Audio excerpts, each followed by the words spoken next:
শাওনের জন্মদিন, সেটাই বড় কথা। সে কি লিখলো আর কি লিখলো না, সে না লিখলেও তার জন্ম যেদিন হয়েছে সেদিনই লিখলো, সে যে লিখেছে তার জন্য সেই দিনই আছে। তবে রাকিব ভাইয়ের সাথে আমি তার কবিতা পড়ে আমি যতটুকু বুঝতে পেরেছি, আমার কাছে মনে হয়েছে জীবনানন্দের পথে হাঁটতে চেষ্টা করেছেন, কিন্তু ওনাকে হাত ধরে টানাটানি করেছেন শামসুর রহমান, আবুল হোসেন, কিন্তু উনি তাদের টানাটানিতে না গেলেও জীবনানন্দ দাশের পথে তিনি থাকেননি। কিন্তু তাকে যেহেতু সম্ভবত তার প্রিয় কবি জীবনানন্দ দাশ হতে পারে, আমি জানি না, তার প্রভাব একটা লেখার ভিতর দিয়ে আছে। এবং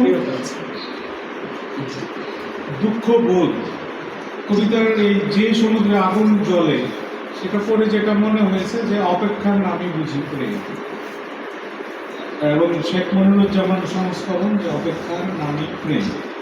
তো সে নানানভাবে কিন্তু সেটি বলার চেষ্টা করেছে, এবং এখানে অনেকগুলি কবিতা পাঠ হয়েছে, কবিতা নিয়ে আলোচনা হয়েছে, আমি সেদিকে যাব না।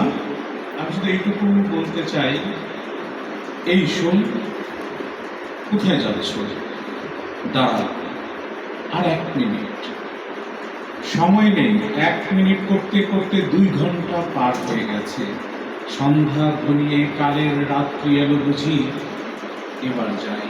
এই যে প্রেমিক প্রেমিকা একজন আরেকজনের জনকে নিয়ে অপেক্ষা করা, একজন আরেকজনকে বোঝার চেষ্টা করা, কিন্তু কিছুই বলা হয় না।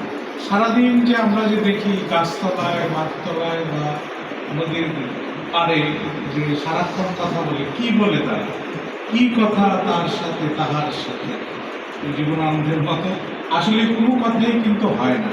এবং এই যে কোনো কথা না বলার ভিতর দিয়েও যে এগিয়ে যাওয়া যায়, একজনকে আরেকজনের উপলব্ধি করা যায়, একজনের জন্য আরেকজনের হৃদয় কাঁদে, সেখানেই কিন্তু কবির সার্থকতা। তাই কবি বলেন, আজ আমি তোমার হৃদয় স্পর্শ করতে আসিনি তোমার অনুপম হাসি দেখে গলে যেতে, এসেছি সালুইনের জলে ডুব সাঁতার দিয়ে পূর্ণ হতে। এই যে পূর্ণ হওয়ার চেষ্টা, প্রতিটি মানুষের ভিতরেই পূর্ণ হওয়ার একটি চেষ্টা থাকে। এই চেষ্টা কবি তার কবিতার ভিতর দিয়ে আনার চেষ্টা করেছেন, বলার চেষ্টা করেছেন, এবং বলতে গিয়ে তিনি কোথাও কোথাও থেমে যাচ্ছেন এবং বলছেন, সেদিন পেয়েছি